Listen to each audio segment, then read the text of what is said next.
ribuan pengemudi ojek online dan taksi online menduduki Jalan Diponegoro di depan Gedung Sate Kota Bandung pada Selasa 25 Juni 2024. Mereka tidak tahu apa yang kami lakukan. Mereka tidak tahu apa yang sudah kami lakukan.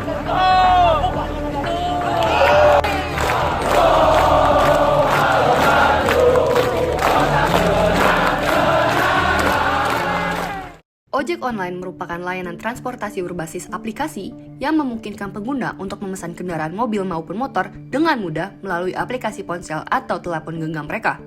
Ojek online membuat adanya perubahan dari segi mobilitas, kemudahan akses, maupun pertumbuhan ekonomi. Walaupun begitu, ojek online kini memiliki beberapa masalah, terutama dalam segi ekonomi. Kesulitan yang dihadapi mereka dimulai dari berbagai aspek seperti biaya operasional yang tinggi, waktu kerja yang panjang, dan beban penghasilan yang tidak selalu cukup untuk kehidupan sehari-hari. Para pengemudi ojek online banyak yang mengeluhkan soal jam kerja yang terlalu banyak demi mengejar bonus. Bahkan bekerja 1 minggu penuh dan di hari libur. Walaupun begitu, pendapatan mereka tidak sebesar yang digembor-gemborkan atau diharapkan. Kami mewawancarai 5 pengemudi ojek online untuk mengetahui pendapat mereka terkait demo yang terjadi di Gedung Sate.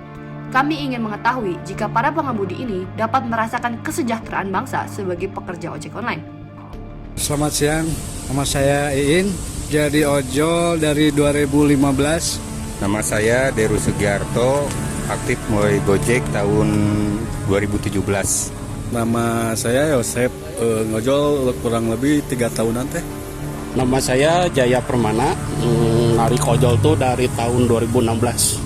Nama saya Wawan, saya ngojol udah dari bulan Mei tahun 2018.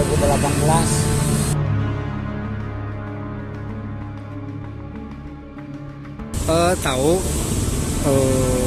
ya, karena saya juga ikut demo juga di sana. Demonstrasi saya mengetahui, tapi saya nggak pernah turun ke jalan. Ya tahu. Bapak waktu itu ikut demonstrasi itu nggak? Nggak, cuma diam di rumah aja. Oh, itu ya Juni kemarin tuh ya saya tahu, cuman saya nggak ikutan. Soalnya kan saya tuh sistem dari ojolnya beda lagi lah. Dari Gojeknya tuh kan ada yang dari reguler sama bukan gitu. Saya termasuk yang bukan reguler. Tahu. Bapak kemarin ikut demonstrasi itu nggak? Kebetulan pas waktu itu saya lagi pulang kampung, jadi gak ikut.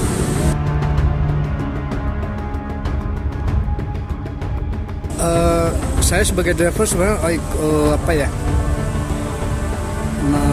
sangat mendukung gitu ya untuk keberlangsungan driver sendiri gitu.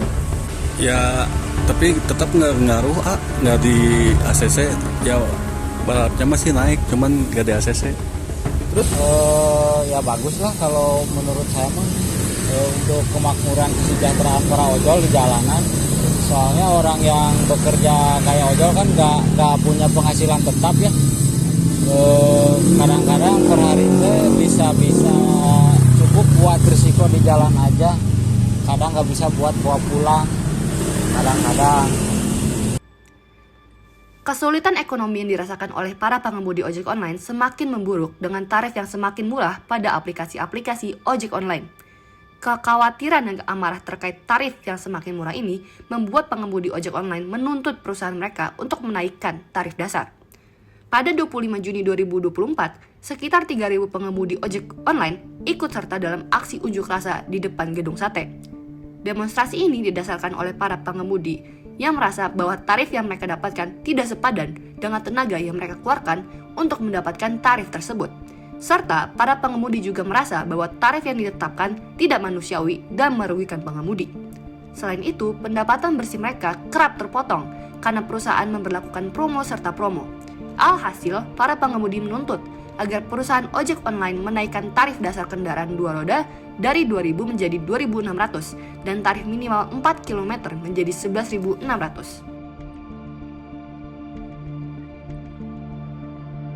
Untuk sekarang dan saat ini sih kurang gitu ya dibandingkan tahun-tahun sebelumnya karena persaingan dari ojol sendiri, terus tarif yang kurang bisa dibilang kurang manusiawi lah. Jauh dari sejahtera, Pak. Karena memang penghasilannya sepertinya udah udah digariskan gitu. Pendapatan driver itu sekian ya sekian. Selama ini kalau saya pantau teman-teman ya yang dari Basecamp, yang dari luar itu pendapatannya itu masih jauh di bawah UMR. Ya kalau dibilang sejahtera belum sih, nggak, soalnya kadang kan ada kayak dagang sih, kalau Gojek kadang ada sepinya, kadang ada ramainya gitu. Apalagi kalau musim hujan gini, banyak istirahatnya, banyak dimatiin aplikasinya. Belum sejahtera, soalnya kan kita tuh kayak buruh harian lah, ibaratnya buruh harian tuh, jadi hitungannya kayak yang dagang juga, jadi kadang rame, kadang enggak, kadang rame, kadang enggak gitu kan. Jadi belum sejahtera sama sekali sih gitu. Wah, masih jauh kalau dihitung buat sejahtera mah ya. Buat risiko aja per hari di jalan, belum makan, belum bensin, itu lumayan. Jadi kadang-kadang kalau harus mau bawa uang buat pulang, dari mulai jam 5 pagi pulang-pulang bisa sampai jam 12 malam, baru bisa bawa buat pulang, buat anak, buat istri. Itu juga nggak seberapa, tapi alhamdulillah masih bisa berjalan lah buat anak sekolah. Kami datang ke sini, tujuannya adalah ke Bapak Gubernur. Sekaligus tuntutannya untuk merevisi Dirjen yang sudah ada terkait masalah angkutan sewa khusus, baik yang 2 baik yang 4. Dan goalnya kami ingin bahwa di Jawa Barat itu sudah ada Kepgub, keputusan gubernur yang mengatur masalah transportasi massal berbasis aplikasi. Kami tidak mau aksi ini tidak mempunyai hasil. Bahwa tarif yang ada ini sudah tidak manusiawi lagi. Itu yang terjadi. Jadi kita ini memang seperti kerja Rodi, katanya mitra, ternyata kita dibikin kacung oleh aplikator. Nah itu yang terjadi, Pak. Kami di sini ingin ada solusi dari aplikator, dari pemerintah, baik dari driver. Kita ini saling membutuhkan. Kami ini sudah lapar.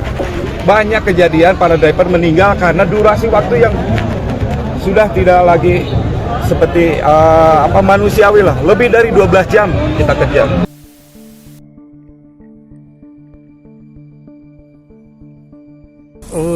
Kalau dari pihak ojol sendiri belum merasakan sila kelima itu, cuman kita walaupun istilahnya mau demo besar-besaran pun dari pihak aplikator nggak ada respon sama sekali. Kami belum merasakan masalah keadilan sosial bagi seluruh rakyat Indonesia itu untuk driver ojol ya, karena di situ kan diterapkan, disebut kita itu bermitra dengan provider. Tapi kenyataan bermitra itu enggak. Yang saya rasakan itu kita sebagai karyawan yang tidak digaji. Jadi kita bekerja keras tapi penghasilan masih di bawah UMR lah, rata-rata itu. Belum, belum. Soalnya belum ada kekuatan hukumnya kalau ojol kan.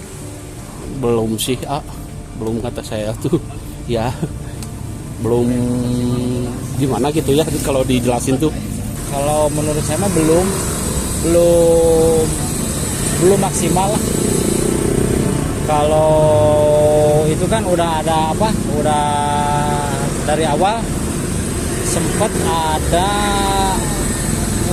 penurunan tarif karena ada aplikasi baru yang persaingan ongkosnya curang.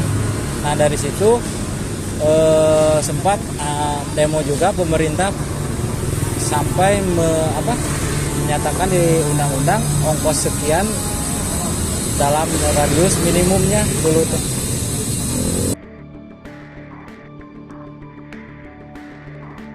Sebenarnya dari pemerintah sih pernah gitu ya, ada ikut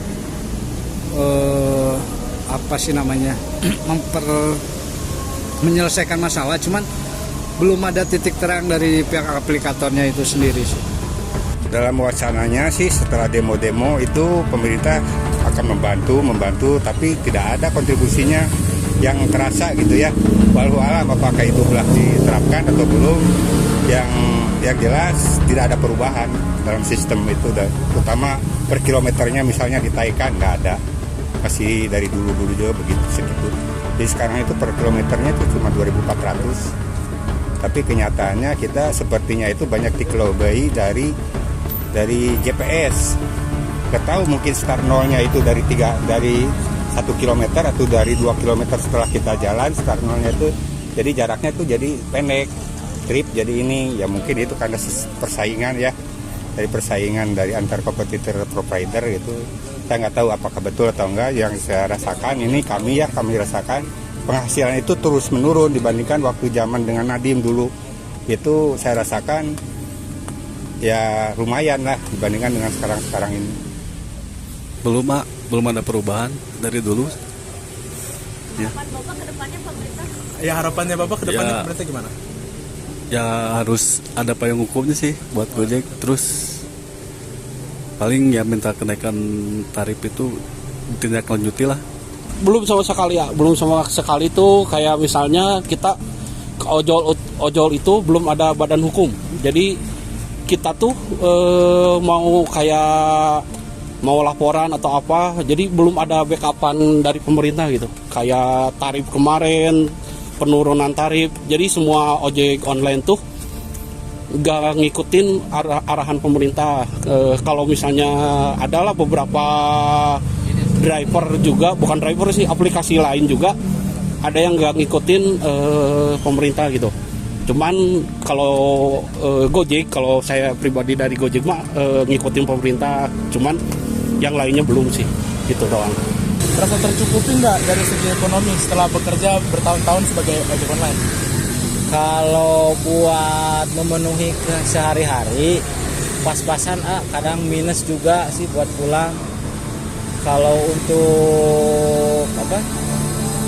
untuk misalkan penghasilan buat kepentingan dadakan tambahan, kadang-kadang kami ojol terpaksa ngutang, kadang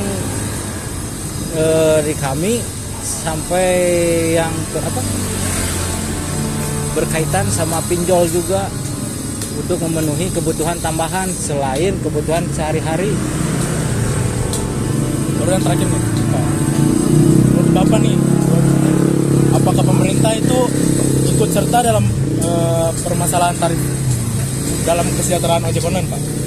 Kalau ikut serta, udah ikut serta ya. Bahkan kan yang jadi menteri waktu di zaman pemerintahan Bapak Jokowi itu kan ada yang ownernya salah satu ojek online kan itu.